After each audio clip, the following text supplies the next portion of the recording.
Welcome to LOA Today. Walt and DarkDry Drew here on this Thursday, November the 29th, 2018. It is 4 p.m. New York time. That's 1 p.m. Los Angeles time and 9 p.m. London time and 8 a.m. Good morning to Sydney, Australia. We hope you're off to a good start. We hope your day's going well. We hope that you're feeling good.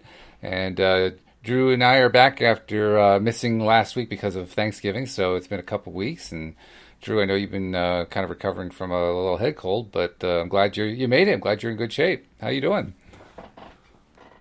I'm doing well. Got lots of exciting things in the works, and I've had a pretty consistently positive attitude lately. So very good. It's been good.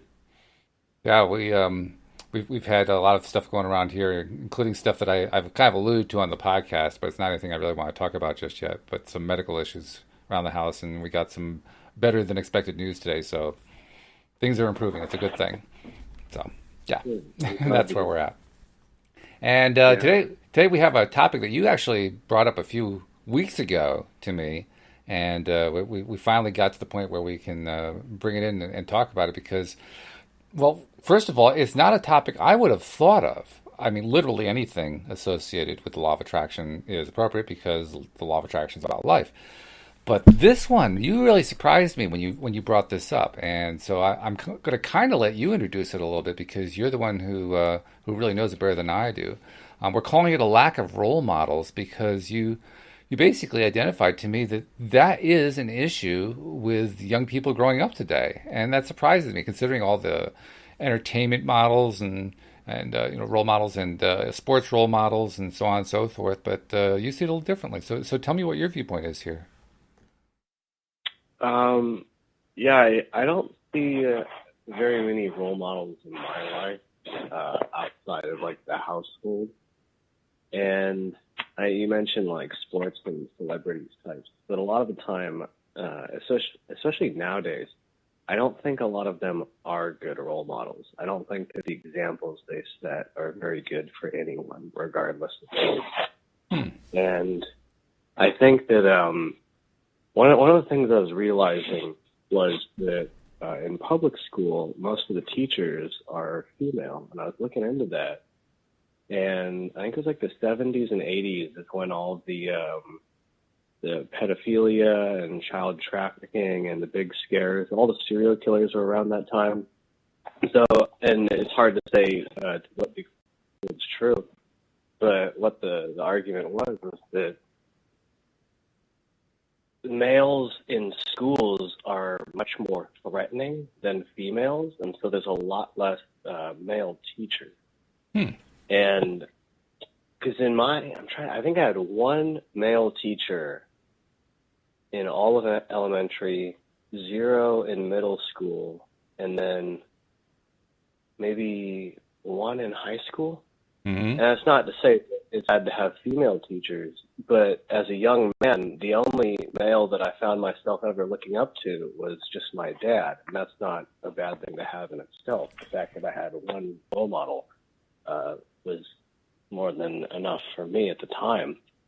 But kind of seeing a lot of my other friends who, a lot of my friends had no dad, and I think that part of the inherent nature of having a mom and a dad is that they each provide essential qualities that they kind of build on each other. And so realizing that lack in the education system where my friends, for instance, one of my friends, his dad died at an early age, and then there's few role models in the school system. And so a lot of these young people, I think, are ending up looking to, like you said, celebrities and sports figures and politicians, possibly. But then when you start looking into a lot of these people, their drug addiction and personality problems, and their values are often off. A lot of the mainstream values seem to be focused on money as a measure of success. And so it's a pretty broad opening. It's a topic that covers a lot. Before I say any more, do you have any Well, I If you mean, want to take this in a I think different way. your observations are accurate, and I think that it's been true for a long time that a lot of role models are role models because of money. That's been true for decades, I would say. But I guess what's interesting to me is, I mean, for me growing up, my role models were mostly sports figures, um, not so much politicians, because I grew up in the Watergate era, so it wasn't not too dissimilar from today, but yeah, not exactly full of role models. I mean, there were figures in my life that I thought were good role models. It was a little bit of a confusing time, simply because um, gender had just become something of an issue in that time period. So that's when women's lib came along. That's when the idea of gender equality came along.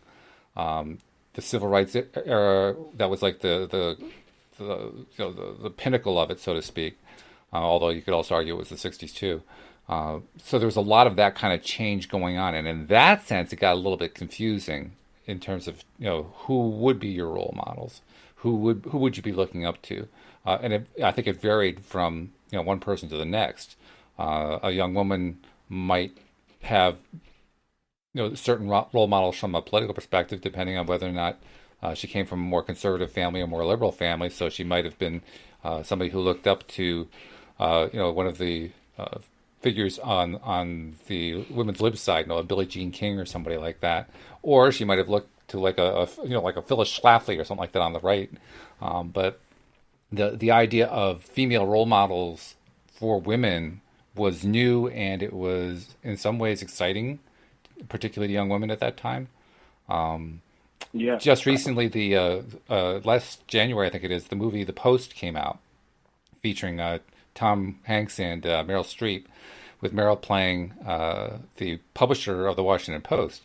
And it makes the point that she was a role model, and she was a role model to women because she stood up to uh, the court. She stood up to the law. Basically, the court's trying to shut her paper, The Times, down when it came to publishing the Pentagon Papers. That was a significant to do. And to have a woman publisher be the one who made the decision, yes, we're going to publish anyway, even though a court told us we can't, and basically leave the fortune of her newspaper up to the Supreme Court, that took a lot of guts. That took a whole lot of guts. So I don't know. Maybe the role models have changed. Maybe they aren't the same ones that we had before. I'm just kind of surprised, though, that you're saying that there aren't any that you think are really good ones, and you really dismissed the sports figures and celebrities pretty quickly. And so I'm just wondering. Tell me what you're seeing there. What's missing? I Um, guess that's what I'm saying. What's missing that you'd be looking for in a role model?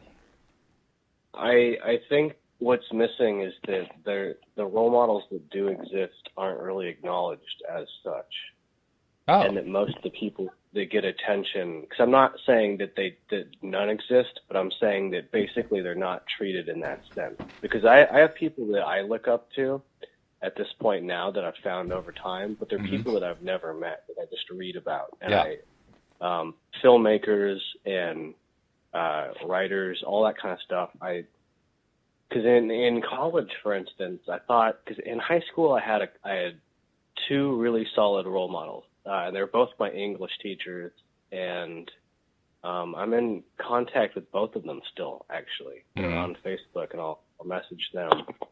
Uh, but my problem was that in high school I never had like a male role model to look up to. I always had female ones. Hmm. And I'm like, okay, in college I'll get a mix, because I think that everyone has different, especially because the male role model that I found in college, because I tried reaching out to different professors, and some of them, like one of them I liked, but he just was kind of not quite aloof, but he didn't really seem to want to be in that role. And so Hmm. I did find one, and it was my welding teacher actually, Oh. uh, and he was in his 50s. Uh-huh. And what I liked about that was that when you do find role models, their age matters a lot in kind of the world they came from. Why is that? And so, well, for instance, you're mentioning well, basically all the stuff you were just talking about. If you compare the time period to now, one of the biggest differences is that we have way more access to information. Mm-hmm. So if you had known more about all of your role models in, say, the 70s or the 80s, if all of that information had been more, like, visible, or it wasn't just you'd see them maybe in the news, I think that a lot of people would have been a lot less likable, per se. That when you kind of see, and that's sort of the inherent problem of a role model that I've kind of been sort of trying to figure out is, like, do you just focus on their best qualities? If they have negative qualities, to what degree do you, hold them accountable for that? Like, and to what degree are these bad? Like, if they're an abusive person, then they're probably not as good to look up to. But if they maybe suffer from alcoholism, but otherwise they have lots of good qualities. So those are the kind of questions that I've been asking. Like, what's the benchmark for, these people to look up to? And do you look up to them for individual qualities, or do you try and get, a holistic, like, oh, this is the overall most respectable person that I've found? So all of these kind of questions, I guess. Does that make sense? Yeah, I think so. I mean, I can tell you what my perspective is. One of my role models growing up, because I was a sports fan. I grew up in upstate New York, so I was a New York Yankee fan. And, at the end of the 60s, probably the most famous Yankee was Mickey Mantle. And he was my favorite player. And he was also my role model. Now, we know since that time period that he was an alcoholic. He and Billy Martin and Whitey Ford were out partying every single night. They often played hungover. They played baseball in not the best place at all. And Mickey himself, later on, was embarrassed to be thought of as a role model because of his alcoholism. But personally, I mean, I don't know how I would have reacted if I had known all that about him at the time that I was growing up. But I thought very highly of him because he came out to talk about what he had to say. To me, that made him a role model. I don't think a role model should be somebody who is above reproach. I don't want to necessarily make somebody a role model who's a child abuser. Don't get me wrong.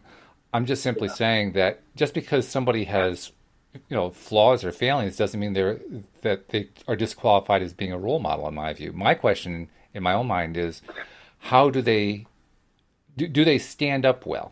If you understand what I mean, do they stand up and say, you know what, I've screwed up in these various ways? If they do, that makes them a good role model, in my view. Not that they were above reproach, but because they could admit their failings. That's actually much more important. When I was growing up, the biggest problem for any young male was that we were being even more trained than young males are today to bury our feelings. Males were never supposed to be weak on anything. And that was actually an unhealthy thing. And it still exists to this day to some degree, although it's not nearly as much of a thing as it used to be. But it used to be, I mean, you never, ever talked about feelings if you were a male. I mean, you get ridiculed if you did. And yet there were males who would do exactly that. One who comes to mind, again, another New York sports figure, Joe Namath. I mean, that guy just wore his feelings on his sleeve. And he was unashamed about it. He didn't care, And that shook up the whole male side. And men actually liked him. Women actually liked him even more. But, he was actually popular for that. But that was part of that transition period where there was a transitioning going on. And anyone who was a male role model who was willing to show that, I mean, they didn't get credit for it necessarily, but I think that speaks very highly for them because they were pushing the boundaries at a time the boundaries needed to be pushed. So if I see somebody today who is not perhaps measuring up in every way, I wouldn't worry about too much. What I want to know is, are they a stand-up person? Because if they're a stand-up person, that's good enough. They don't have to be perfect. Nobody's perfect.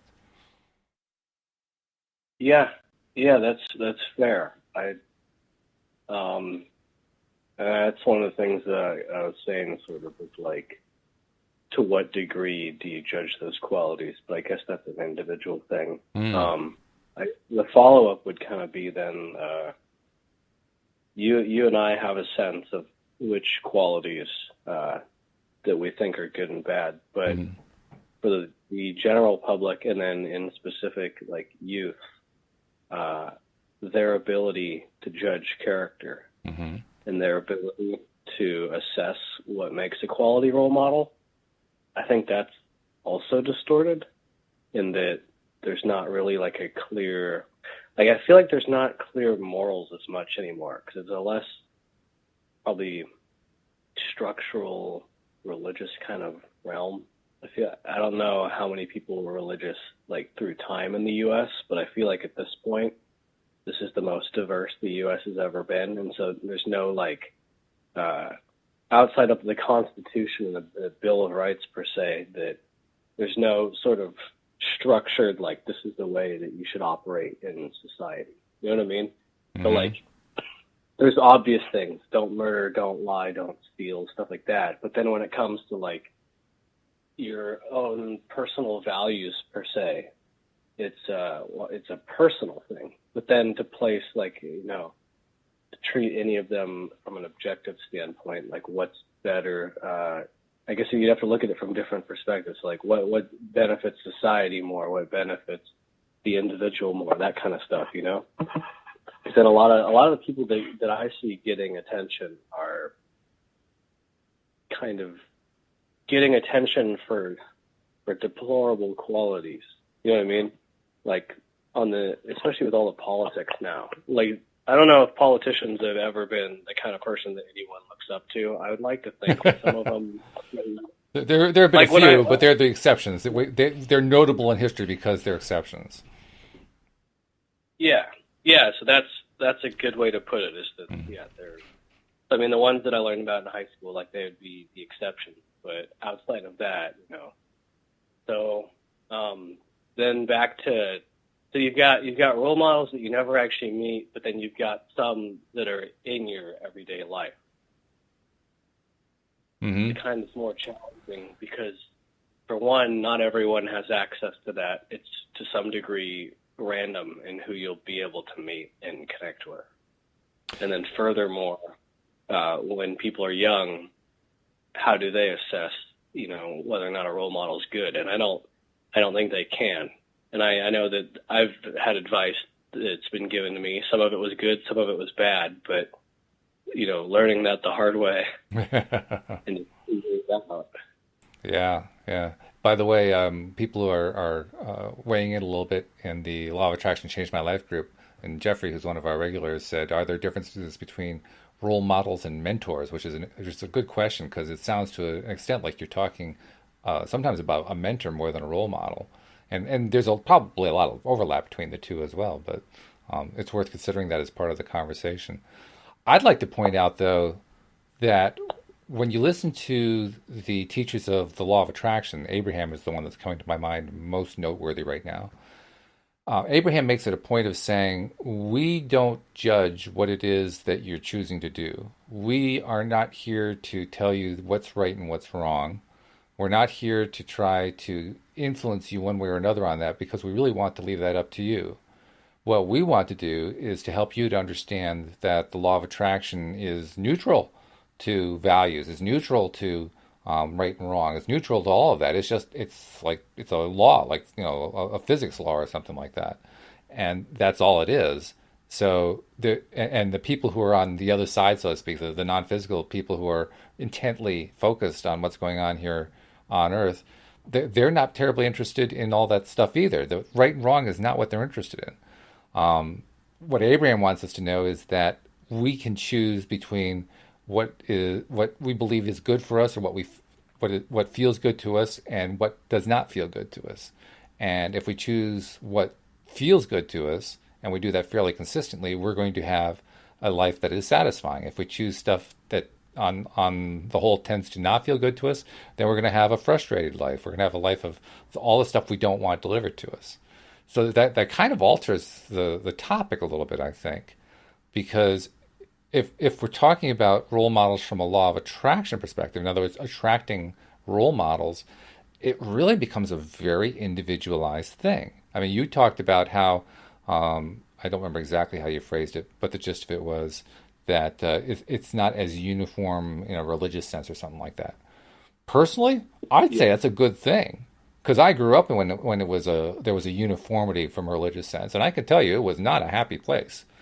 It was actually Yeah. a pretty miserable place. I am really pleased by how much diversity has entered into the spiritual realm and into the realm of religion and metaphysics and mysticism and all that kind of thing because I think it's actually for the better. Um, Yeah. the I agree. so how does somebody pick? I think that any young person picks based on what's important to them or what they think is important to them, and they may pick what you might consider to be wrongly, but they don't have to stay with that pick. I mean, anybody that we're picking as a role model, we're kind of trying things out, aren't we? Because that's what a role model Yeah. is. It's like checking out what somebody else is doing as a way to try out in our own minds. Let's see, is that the way I want to go? Is that the kind of person that I want to be? Yeah. Definitely. So that's going to be very Um, individualized no matter who you are. See, I think what you're really talking about here is you haven't found the role model that you want. yeah. Yeah. I've always, I mean, because I tried different things. I was in all these sorts of clubs. I played when I was in sports. Never found. I think part of it was that a lot of most of the people that I've tried to engage in that manner have kind of like they did not step up to the plate, I guess. You know what I mean? They Like let you down. a lot of people, and then I guess also we should try and resolve the mentor role models. I guess a mentor seems to have a more active role. I feel like a mentor is someone you know, but a mentor can be a role model. I guess a role model would be Sure. more of the more abstract form, as a mentor is more of sort of like actively like, no, this is right, this is wrong, don't do that. So when it comes down to the application of role model versus mentor, I think that a lot of it, like you said, it does overlap where it's sort of in a lot of cases might be the same. But yeah, so I guess then the difference a lot of the mentors that I tried to engage and tried to have become mentors, I found that they were not it didn't feel like they wanted that, if that makes sense. Mm-hmm. So I had two in college. Dr. Karma was like my go-to mentor for basically all of college. Mm-hmm. She was the one who taught me stand up and all of that kind of stuff. Oh, So the ones, I guess it's also then the ones that you do find are, you can't replace them.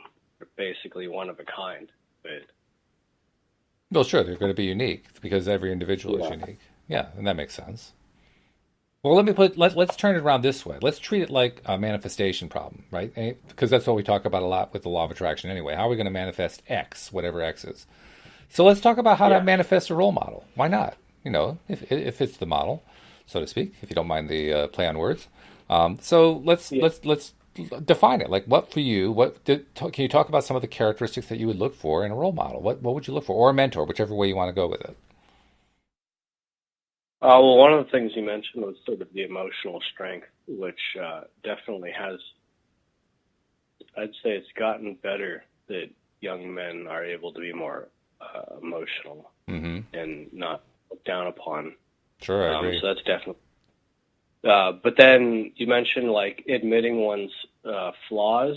Mm-hmm. The follow-up to that would be actively trying to fix it, though. Mm-hmm. I know plenty of people that will admit their flaws, but I don't think it means that much if they're not willing to fix it.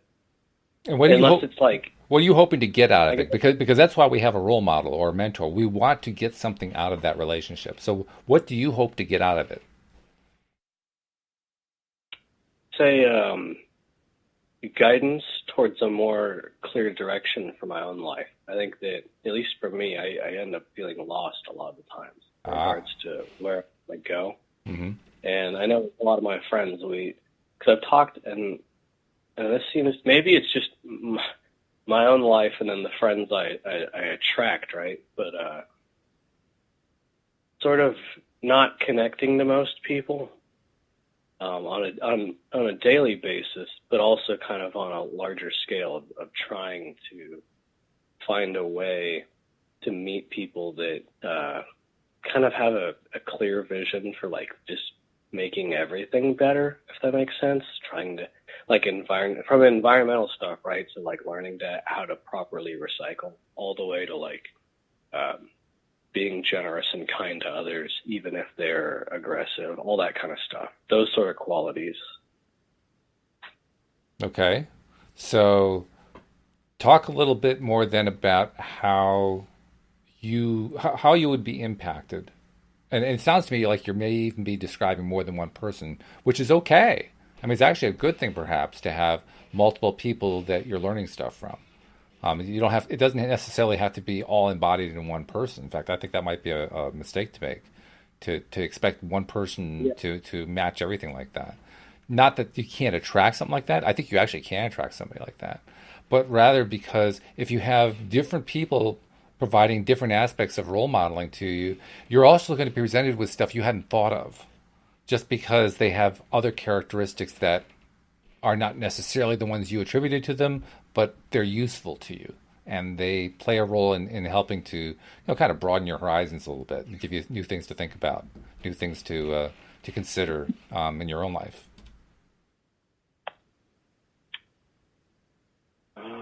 Wait, so what was the question at the beginning of that? Well, the question is, what would this do for you? I mean, if you were to evaluate what the ideal role model or role models is going to be for you, what are they going to bring to you? Like what benefit are you going to get out of it? What's it going to do for you? How is that going to in some way improve your life? Talk about that part, because that I think starts to get away from let's make it one particular person and gets more into what it is you need as a young person becoming a member of adult society. I think patching together my own skills and thought processes and all that from different people. Yeah, that I think that is to some degree what I've done. Finding different qualities and like, yeah, Mm-hmm. I've never met anyone that was like, this person satisfies all of that. That they provide clear direction, good advice. That they're always. I think the one thing is that they always, if you do find a good mentor or role model, that they're always pretty much there for you. Mm-hmm. Not in like, that you're always talking to them per se, but whenever you do talk to them, they're like, your interest is in their heart. So you're looking specific for somebody where it's a personal relationship. It's not like with me and Mickey Mantle. Mickey had no idea who I was. You want somebody who knows you and is interacting with you on some kind of fairly regular basis. Yeah, yeah, Mm-hmm. definitely. Mm-hmm. Yeah, that, yes. Okay. Yeah, because I'd say at home I can, like I mentioned, I've got one of my favorite authors. I read his interviews, I've seen all the films, reading all the books, all that kind of stuff. Mm-hmm. That's like a pretty good role model for my writing, for instance. But then I guess so that'd be a good distinction. So then for mentors, to have, because I guess part of the problem with role models that you never meet, or if you do meet them, it's like once for 5 minutes. They sort of have this like mythical status in the mind because you look up to them, especially when you're a kid, right? But even in like adulthood now, there are certain people I'm like, oh man, like this guy's, what he's done to like sludge metal is so interesting, and it inspires me a lot, and all of that. But then in the everyday kind of sense, with regards to mentors, just finding someone to go, I guess finding someone to go to for clear guidance and to talk to that's not my parents. Maybe that's what this is the whole time. It's almost a coach that you're describing here. You're almost describing a life coach. A life coach? Yeah. Yeah, Because, I guess my instinctual reaction is the life coach you have to pay for. mm-hmm. I don't Well, not know necessarily. whether or I not. mean, I have like 1, 2, 3, 4, 5, 6, 7 life coaches I've co-hosted with, 5 of which are current. And, just by talking with them, both on the podcast and off the podcast, I get all kinds of stuff from them. Every once in a while, like very recently, I've been dealing with this medical issue that my wife is dealing with, and a number of them have stepped up and said, hey, if you need a free session or something like that, let me know. So it isn't necessarily that kind of thing. Now, yes, you're right. In most cases, when you have a relationship with a life coach, most often it is a paid relationship. But I'm just trying to point out it doesn't have to be necessarily. Yeah. Yeah, and I don't know any personally, I guess. Mm-hmm. If I did, I do know certain like family friends and stuff that do mm-hmm. provide that role Yep. when I see them. A lot of these people, it's not all the time. I think part of it was that when I went to college, I thought that I'd meet all these amazing people, and that it'd be like way better than where I came from. What I realized is that basically everywhere is kind of the same in regards to its like allotment of interesting. So like the amount of interesting people I met in high school was like the same as college, and there's sort of this like pretentious thing where people that go to college, they think that they're better than people that don't. And so I didn't. A lot of the people I kind of, all my friends were like the ones from high school. Like a lot of the people in college, I was like, this is kind of not what I expected. And so, what was different about it? What was different about college? Yeah. They said that everyone was going to be the smartest people in, because UC Davis is like second best university, and the people there were like, they were good. I met a lot of intelligent people. Don't get me wrong on that, but one of the things, and this is like a whole other topic in itself, but sort of the idea of intelligence has been distorted because of all the like standardized testing and stuff. Yeah, tell me about it. Yeah, so it's like they say these people are smart, and a lot of them are, and they can perform brain surgery on you, but then they can't like hold a conversation.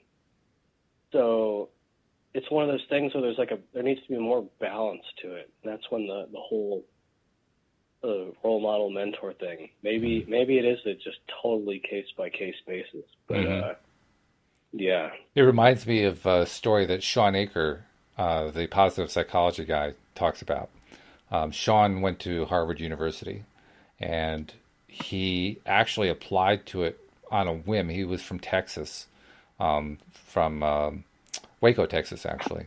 And he applied because he had good grades, but he never thought, he had a chance in the world of getting in there. So when they accepted him, he was just blown away. It was like the biggest honor in the world.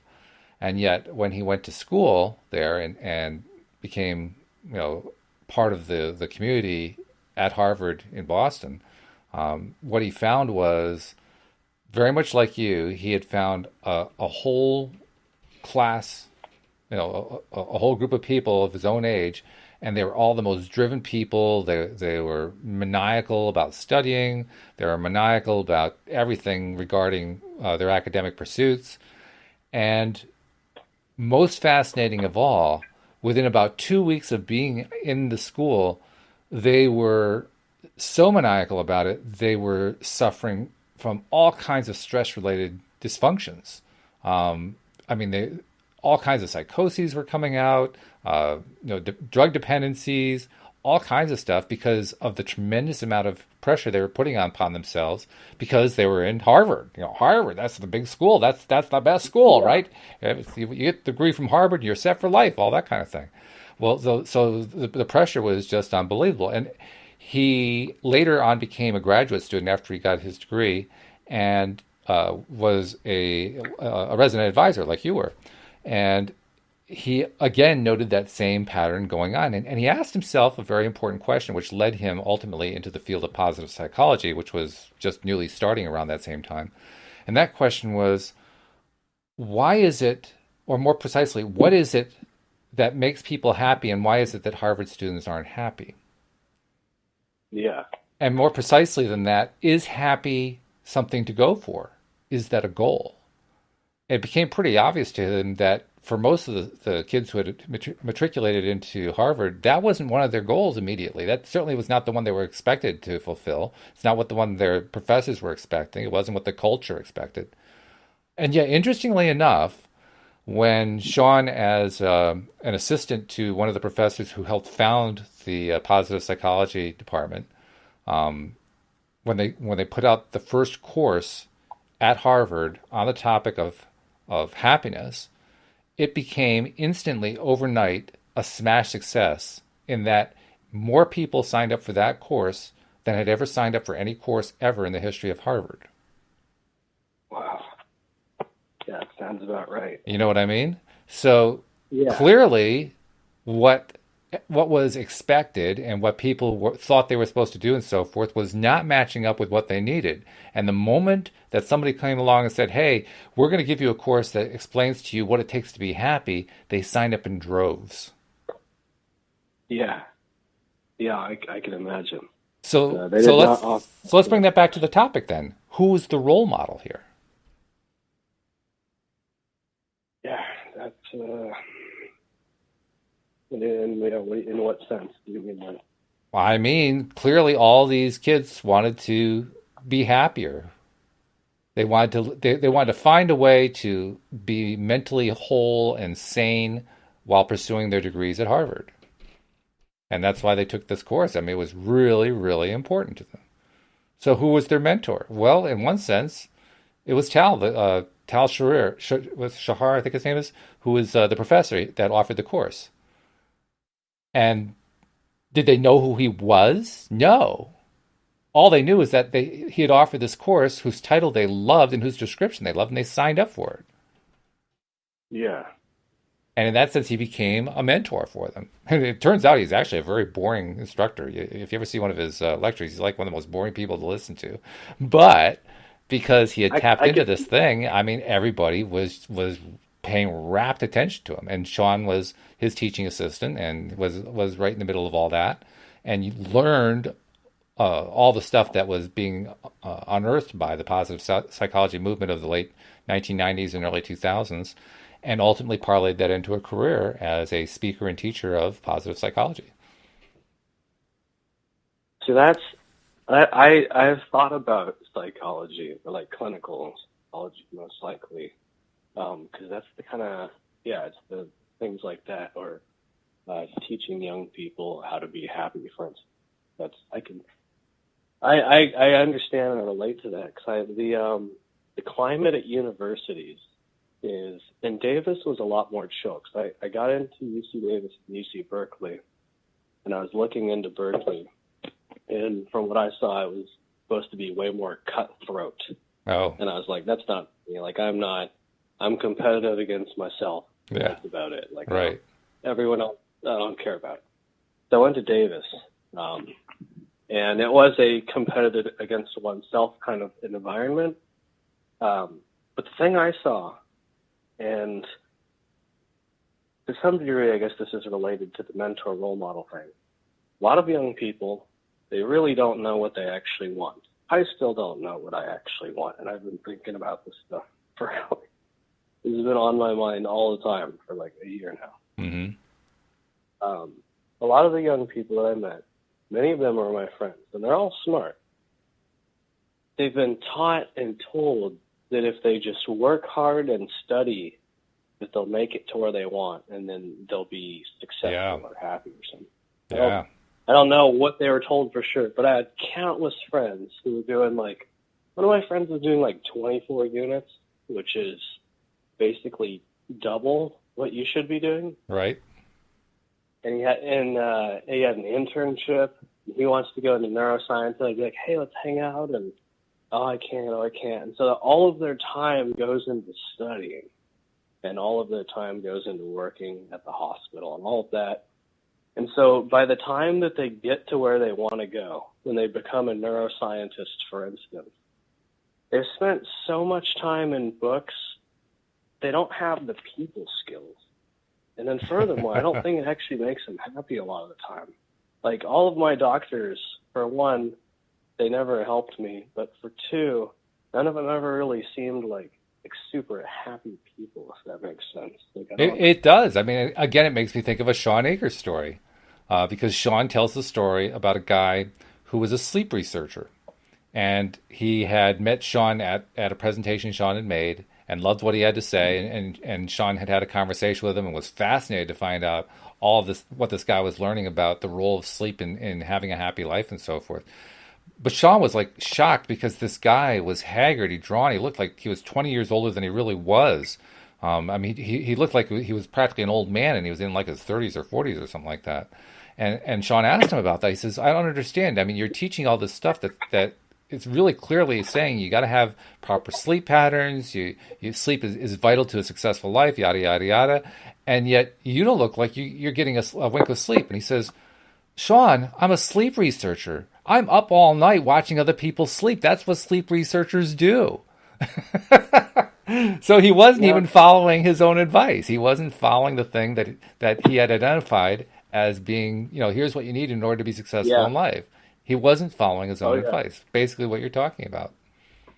And that's, for me, that was always like a debilitating thing. Like when you have a mentor that gives you advice and they don't follow it, it kind of makes the advice, I wouldn't quite say useless, but because I've always been kind of like the angsty teenager. Like I think that's like my spirit animal is like my dog. It's kind of angsty and always trying to improve and having like too high of standards, because if you set them too high, then you'll still hit pretty high up there. But perpetually like always pushing upward, I guess. Yeah. Jeffrey asked an interesting question in the comments section in the Law of Attraction Changed My Life group. People who are watching the live stream of this podcast recording. He said, "Who's the happiest person in your life?" That's a good starting point, I think, for identifying a possible mentor for you, and really for anyone, I think. But I mean, if you were to think about that, who's the happiest person in your life that you can think of? Oh gosh, in terms of who makes me the happiest, or who I think is the most content with their life?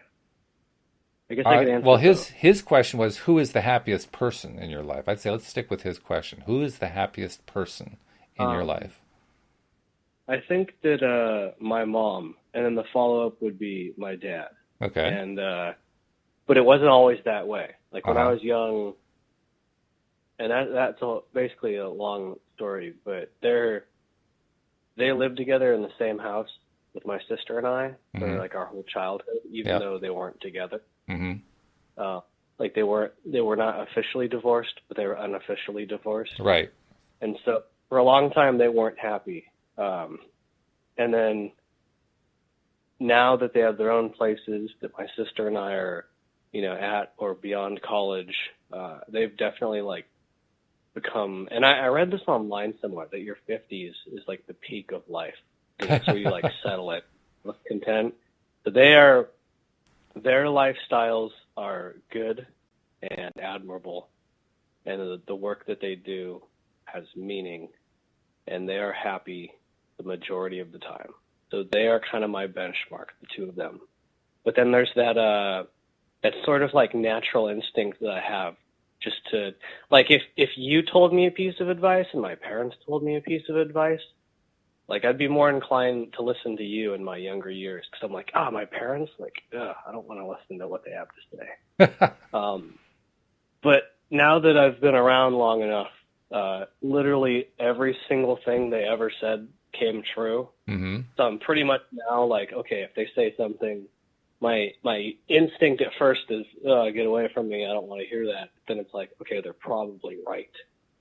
So, not always, but like 99% of the time, yeah. Sure. So, parents. But outside of that,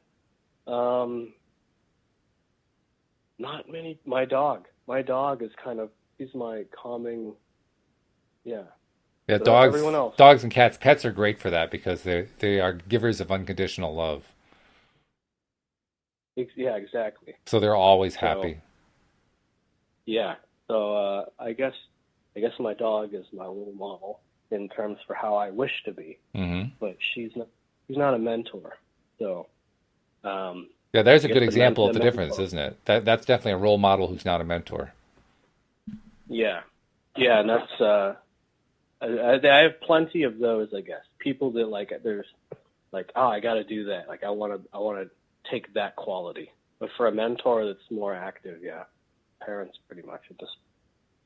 So It sounds like too you have some ambiguity about it being your parents because the childhood wasn't happy because they weren't happy, and so there's you have a certain degree of doubt, and that's understandable. I mean, that you have that you have those old tapes playing, so to speak, and now you're getting different signals, and you like the signals that you're getting now, and you're even recognizing that a lot of things that they said when you didn't like the signals are still good, but the tapes are there, and those tapes can kind of get in the way because we just respond to the tape rather than to the person very often.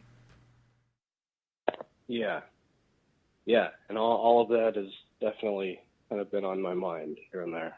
So many existential concerns. So let's try a second question as a follow up. Now that we've identified some happy people in your life, what do you think it's going to take for you to be happy? Yeah, that's Sounds like your dog's expressing an opinion there. yeah, yeah. I was gonna say that's a sign, isn't it? That is a great question, and that's sort of been on my mind a lot. I guess one of the examples is that, I mean, the persona that I list when I do these calls, my comedy persona. Hmm. I've had, I wouldn't quite say a change of heart entirely, but like I thought that I wanted to be a stand-up comedian as like a career potentially, but when I was doing the open mics and being around other comedians and living like that kind of like what it's like to actually do that, Hmm. it was not fun. It basically felt like Okay. like fear and loathing in Las Vegas meets an AA meeting. That's basically Good description. that's the feeling. So, And okay, so so I'm you've like, oh my identified one God. form of thing that is not what's making you happy. So let's go back to the original question. What would make you happy? What makes you happy in general? You don't even have to have a final full answer on this, but what are some of the things that make you happy? Well, creating things. So, for instance, so writing stand-up comedy makes me happy. Performing it makes other people happy.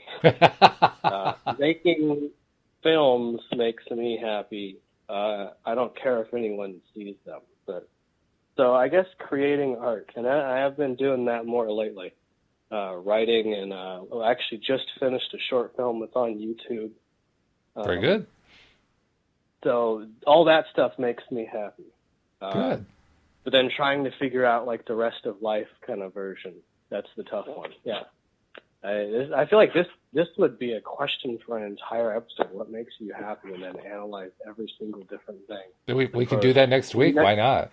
Yeah, yeah, because well, it's you notice, key. It's I mean, until you have any kind of answers about what makes you happy, you don't even know what to try to attract. So yeah, I think yeah, it's a really important topic. I agree with it. and you probably noticed my first response is what makes me not happy. But that's kind of how That's I very feel typical. about the Most people topic. start that way. You're not alone. Don't beat yourself up about that. Everybody does that. I think it's important still, even though it's not exactly it's not positive. But you have to be able to point bad things out in order to know which way is good. So, those are the kind of revelations, I guess, that well, finding ways to make it fun, right? Because I still want to do stand-up comedy, but how Hmm. do I find a way to make it fun, and how do I be happy about it? So those are the kind of questions, if that makes sense. So, well, you've already identified part of that because you identified the writing part. You're enjoying that part. So that's kind of an entree to starting to answer that question, right? Because ultimately, Yeah, I mean, I can't say that anyone ever really knows for sure completely what's always going to make them happy, partly because what makes us happy changes over time anyway. We're kind of moving targets in yeah, that sense. And partly because it's a journey. The one thing that you can probably count on is that as long as you're taking steps toward the general direction of where you think happy is going to be. And as long as you keep that as, the most important thing in your heart, you're going to get there. You just don't necessarily know in advance what it's going to look like. And you don't have to know what it's going to look like. You don't have to know how you're going to get there. You don't have to know what route it's going to take to get there. In fact, I've found that if I try to predict the route, I'm usually wrong. So, Yeah. that's actually a non-productive way to try to find happiness. I think you find happiness by actually just going out and finding it, and pursuing whatever passions are your current passions. And as your passions change, then you make amendments. You say, okay, well, I thought I was liking stand-up, but standing up itself is not really what I like. Okay, so I'm going to put that one behind me. And I'm going to say, thank you, stand-up, because that led me to my next thing is I like writing for stand-up. So now I'm not disappointed that stand-up didn't work. I'm thankful that stand-up led me to the next step along the path. You see what I mean? Yeah. Yeah. I was saying you might be one of the mentors, huh? Okay. Well, I'm glad to help if I can. Well, see these chats always. I forget a lot of times that we're live, but it always kind of feels like I don't like to really structure it going in. So this is kind of one of those things where it's like abstract. So it kind of feels like stumbling around and trying to figure out, where I'm at, where you're at. And Welcome to adult life. That's exactly what adult life is. Yeah. You just summarized it beautifully. Yeah. Stumbling around trying to figure it all out. Yeah, that's been the theme of the year, theme of forever. So the one thing we can always count on, though, and I'll draw this from Mike Dooley, who was one of the presenters in The Secret. The thing we can always count on is if we listen inside as we're going along, even if we start going in the wrong direction, our internal guidance will act like a GPS. And you know how it is in a GPS. Yeah. If you get into your car and you turn your GPS on and you want to head toward New York and you start driving and it turns out you're actually driving toward the ocean, the GPS will give you some message along the line of make a legal U-turn. It's going to tell you you're going in the wrong direction.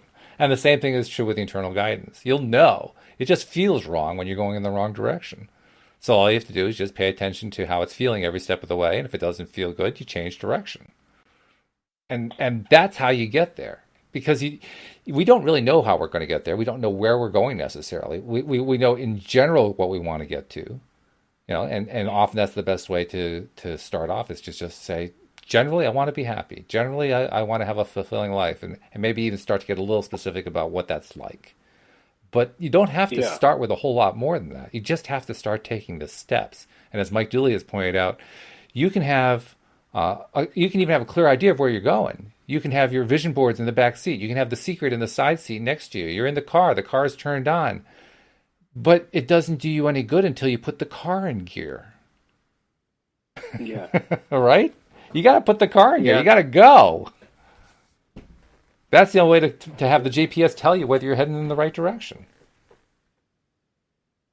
I think that's definitely, I've been feeling that 100%. So that's good to hear in those terms.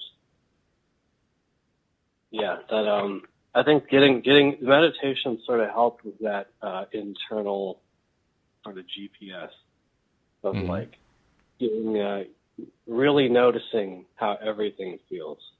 And then I think we talked about it before, tracking it from data. I started yesterday doing I have a food journal for all the food I eat since I've got stomach problems. So I need to see, like I had black tea the other day, and then I had diarrhea for 3 days. So I'm like, okay, no caffeine. Like I finally determined I cannot process caffeine, most alcohol, most sugar, all that, right? So that's one. So you're getting clear GPS indications. Yeah. So that's the time journal's the new one. Because I'm like, man, I feel like I really just messed around the whole day. And so I've been keeping track of just writing down a brief little I played video games, and then I read a book, and then I did the laundry. So the internal GPS, I like that. And you can also you can cut yourself some slack. I guess that's what I'm trying to aim at, and say, you know what, it's okay that I don't have it all figured out. That's not necessarily a bad thing. In fact, you like tracking things. You like keeping journals and logs and so forth, which I never liked Yeah. doing. So I give you credit for that. One thing that you might do is take a page out of Neville Goddard's book, because Neville Goddard suggested. Now he was talking about this in terms of a way of learning how to focus with more intensity and without being distracted. To basically remove the distraction element, so you're no longer distracted. But you could just as easily use the same method simply to help you understand where you're going. And that is, every day he recommends at the end of the day, you play the day backwards in your mind. And you do it at the point where you climb into bed. So as you're playing the day back, the first thing you say, well, I just got into bed. And before that, I brushed my teeth. And before that, I had some dinner. And before, and you just work your way back as best you can remember to all the things that happened throughout the day. Now, it does a couple things. First, it's a log, and you're playing the log backwards, but it's a log. You're creating a log of your day. So you don't feel it necessarily that you wasted your day, because now you know what you did. And even if some of the things that you did were stuff that you wish you'd kind of done otherwise, it's still valuable because you've logged the fact that you did things that, no, I don't really want to go that direction, so I don't need to do that kind of thing anymore.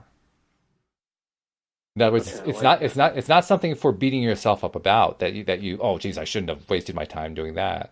It's rather you got new information that says, you know what, I didn't get any satisfaction out of doing that. So now I know I don't have to do that anymore. You turn what was previously a negative into a positive, all because you're working through the day backwards and mapping out all the things that you did. And because you map it out backwards that way, it's also forcing you to kind of rethink how the day went and maintain that focus as you're doing it. So that's where the focus part is being developed. You're developing your ability to focus your mind specifically on what it is you're trying to do, which is to map the day, to log the day. So your focus is really being developed. So you're getting both benefits out of it. You might try doing that. I like that. I wrote it down. I'm going to try it. I like that idea a lot. I think it definitely kind of makes sense with a lot of the other stuff I've been sort of working on. Maybe do that for the next week, and then with next week's show, I think it's a good idea. Let's talk about what makes people happy, what makes us happy. Let's make that a topic, and then you can kind of give us a report on what's happened with doing the various exercises that you've been doing during the past week, including that one. Awesome. Yeah, that sounds wonderful. All right. See, you're good at this. You're much better at that than you thought you were. Well, I appreciate that. Yeah, no, I definitely, I always feel better after each of these calls, like I'm on the right track, and hopefully, maybe other people are like, oh, I was there at some point, or it provides some sort of value. Oh, I think we've all been through what you're going through. I remember, I think anybody who has graduated from any level of schooling and entered adult society and felt completely lost because they had no idea what was going on with most of it has experienced that. They know that feeling. Just as we've all known the feeling of, having our first crush and then getting, brokenhearted out of it, or having our first job and then the job didn't work out. We got fired, or we just didn't like it and left, or moved on to something else. We've all been there because those firsts stick in our minds. They're a big part of our lives. So yeah, I'd say this is pretty universal. Regardless of whether somebody's going through it right now, we can all identify with it. Yeah, 100%. So yeah, and I guess part of one of the things I wish to accomplish is to find ways to convey things I wish I'd known to youth. So you're doing it right now. Well, so on the right track. There you are. Hey, we're running out of time for this week, but I look forward to talking about it next week. I want to remind people, if you're not yet a subscriber, become a subscriber. The instructions on how to do that are found in most places where you are finding either this live stream or the recorded podcast. But if in the description you're not seeing the links for subscribing, just go to the homepage of the website at loatoday.net. And there are great big links there for Android type devices and for Apple devices. And you just click the right one that's for you, and it'll just walk you right through the process. And once you subscribe, make sure you listen. It doesn't do you any good to subscribe if you don't listen to the podcast. And then once you're listening, each time that you're listening, put it out on social media. Share the fact that you're listening, because that's how you found it. You found this stuff most likely because you saw a post somewhere. That's how you found the podcast. Well, somebody else put out that post. Somebody else tweeted about it. Somebody else commented on it. Somebody perhaps even that you know. Well, pass the message along. Let more people find out about it. Post in your favorite social media channel that you're listening. And finally, feel free to contact us. I mean, perhaps listen to the live stream like many of the people are doing today. Share comments, send in questions. I like receiving stuff too by email or text message or whatever. My email address is walt@loatoday.net. I get a lot of messages through Facebook Messenger, but and so do all of the co-hosts here. We all get messages, and we love it, and we share very often. We share what people are writing in. In fact, this morning, Drew, we were taking like 3 or 4 questions that had come in, and Joel and I had a great time just answering those questions. So we want to encourage people. Please contact us. It's really worthwhile. And so those are the messages. And Drew, I look forward to carrying on the conversation with you next week. Yeah, sounds good. All right. Talk to you then. All right. You'll have a great weekend. And our listeners, we hope that you'll join us next time as well here on LOA Today. Goodbye, everybody.